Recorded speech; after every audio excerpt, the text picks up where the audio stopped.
Well, they all adore him, Ed. The sportos, motorheads, geeks, sluts, bloods, wastoids, dweebies, they all adore him. They think he's a righteous dude.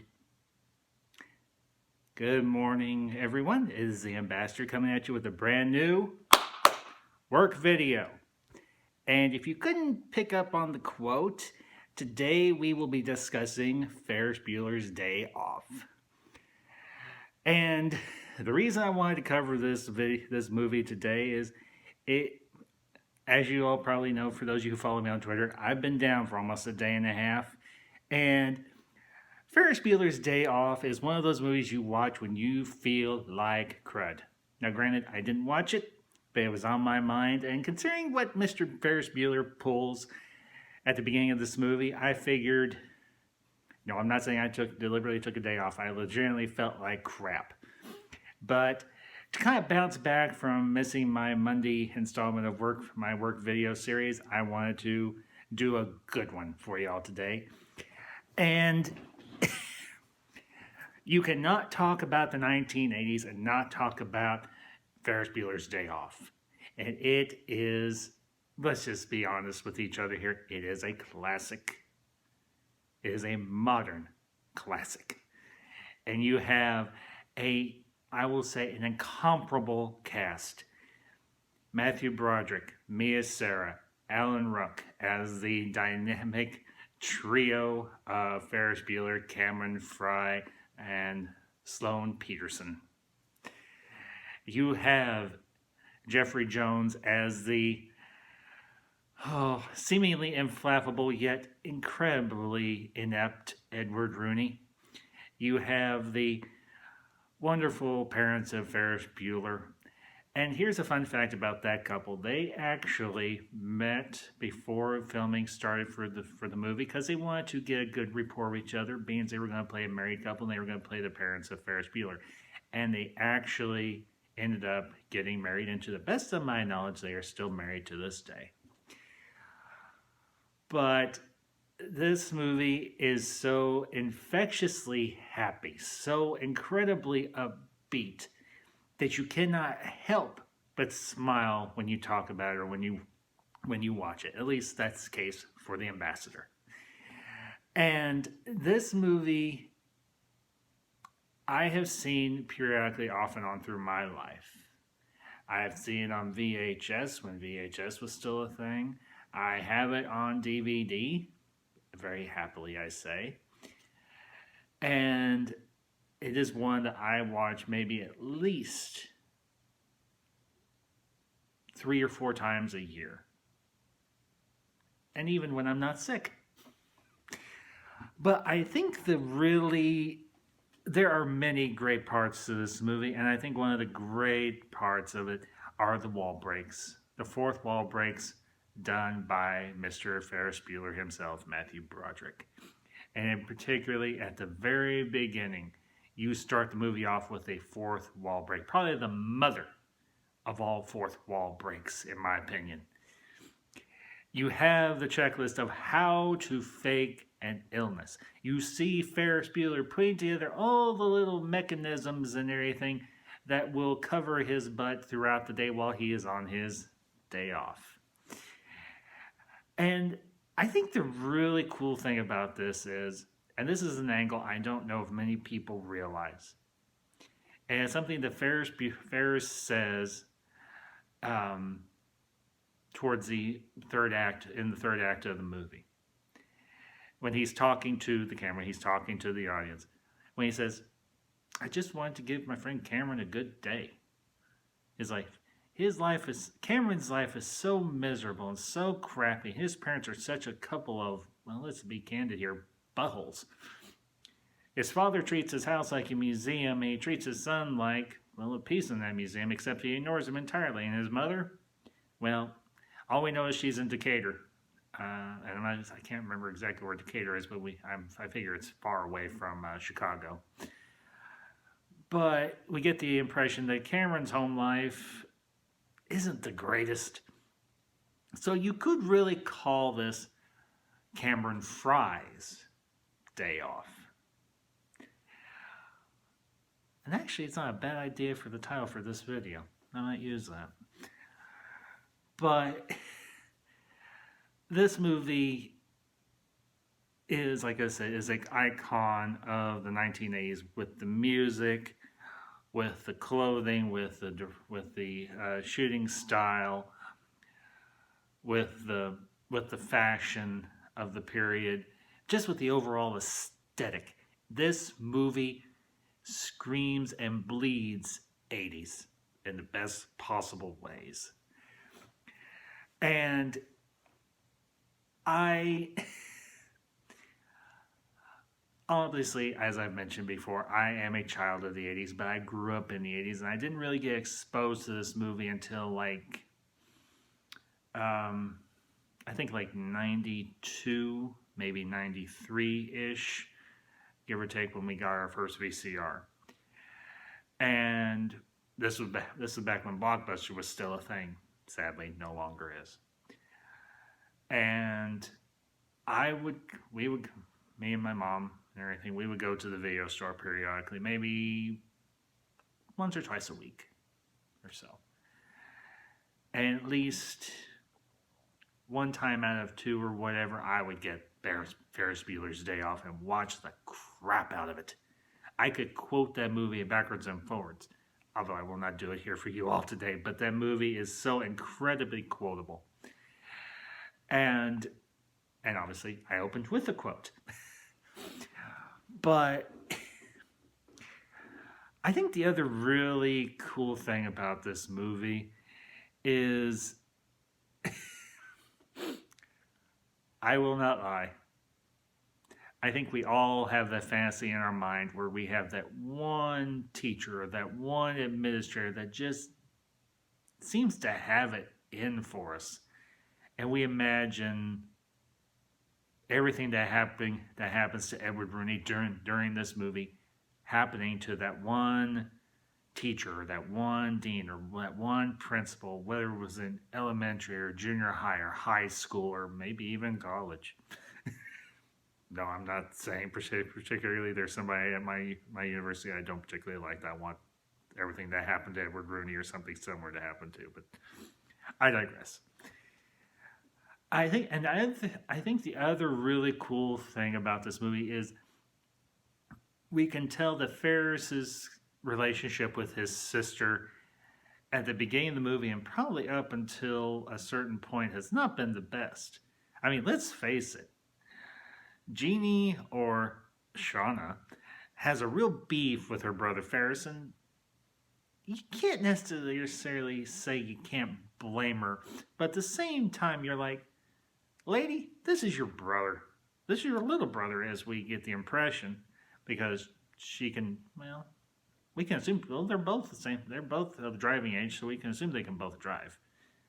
Because obviously Ferris is having to bum a ride, as he says, John Lennon was, John Lennon was, no, it wasn't John. Yeah, it was John Lennon. John Lennon was the whale. I could be the whale, but I'd still have to bum rides off of people. No, not the whale, the walrus. My bad. The walrus, not the whale, the walrus. And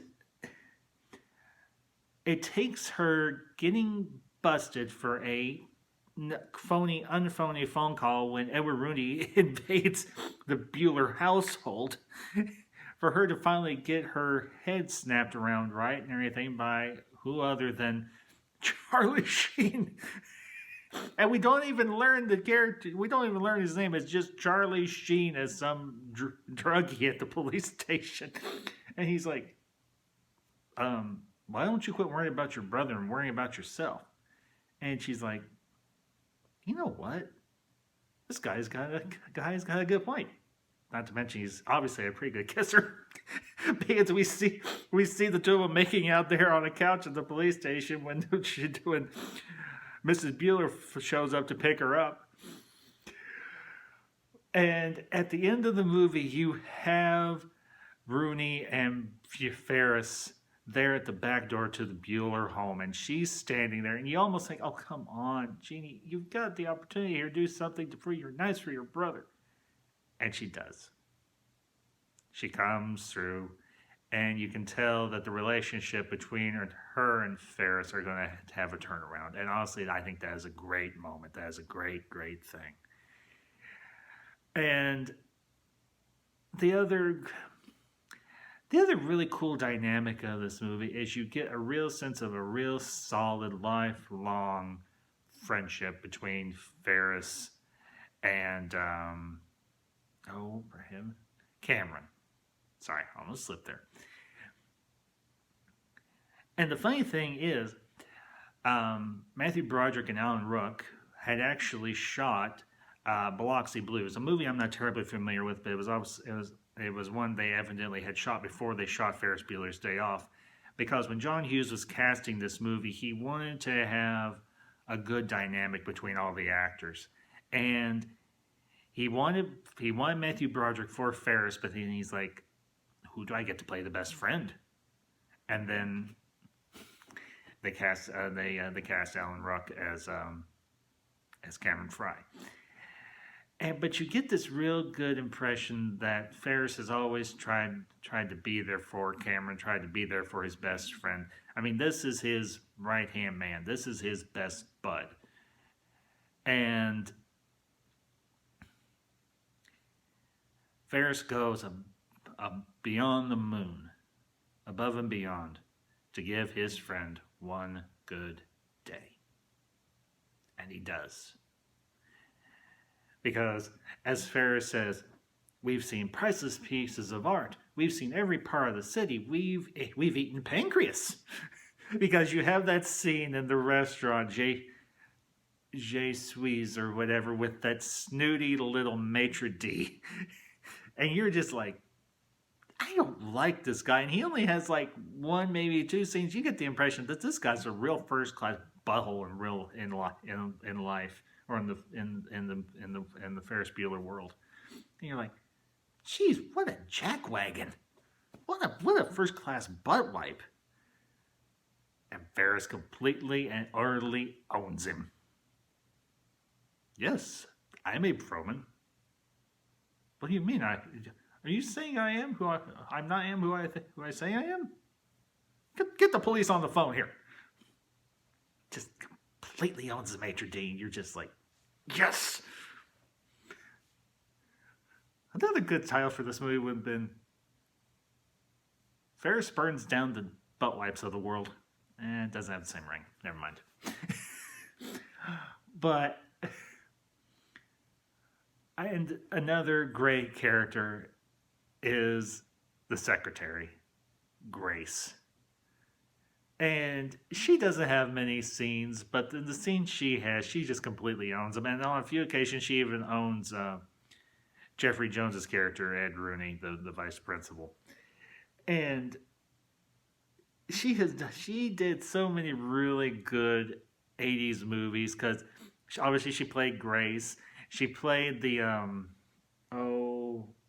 car rental receptionist in Planes, Trains, and Automobiles. I'm sure she has done a dozen other movies. I wish I could name them all for y'all, but off the top of my head, I can't. But she is just so adorable, and she's adorable. You're like, will you adopt me and be my aunt? Be my wacky Aunt Grace. And I will say this. Jennifer Grey as Ferris's sister, yeah, she comes off at first as very, very, well, let's be blunt with each other here, bitchy. But at the end of the movie, she changes her perspective on her brother, and she's like, you know what? He's not a bad kid.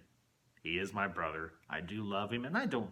And I think her motivation wasn't so much that she wanted to save Ferris, although I think that was part of her motivation. It might have been the key part of her motivation. But I think the fact that Ed Rooney broke into their home trying to nag Ferris, and she's like, the next time you break into somebody's home, maybe you should remember your wallet. And just drops it on the floor, and shuts the door in his face, and he's just going, this whole family's owned me. I'm broken inside. I mean, because Ferris owns him Jenny owns him, the dog. I love that dog. I love the Ferris's dog. He's so adorable, yet he's so vicious. And I hate the part. I absolutely hate the part, and I hope nothing actually happened to the dog. I hope he was fine. When Rooney feeds him that plant, I'm like, you jerk. Only a real first-class jerkwad would hurt a dog. That dog better not have been hurt. I'll find Ed Rooney. I'll stomp him a mud hole in and walk it dry. That's one thing you don't do. You don't screw around with animals. Not when the ambassador's around. But to wrap this the video up, I honestly just want to say to you all, if you have not watched Ferris Bueller's Day Off in a while, do so. Because it is just a great movie to take a break, to take a day off, or take an hour and a half off, and just let your brain chill. Just let it relax. Enjoy a simple story told competently and excellently. And for those of you who tune in the mornings to my channel for my work videos, I do want to send a shout out to a fellow YouTuber, to one Mr. Stone Loki and his Mornings of Mischief. If you have not checked out Stone Loki's channel, I highly recommend it. I have actually been on one of his Mornings of Mischief a couple of weeks ago, and it was a lot of fun. I have streamed with him on occasion. So if you have not checked out Stone Loki's channel and checked out his morning streams, they're like 30, 45 minutes and everything in the mornings, I recommend his channel. I give it the ambassadorial seal of approval. And I will include the link to his channel and everything down in the description below. So until next time, my friends, be excellent to each other. And this is the Ambassador, signing off.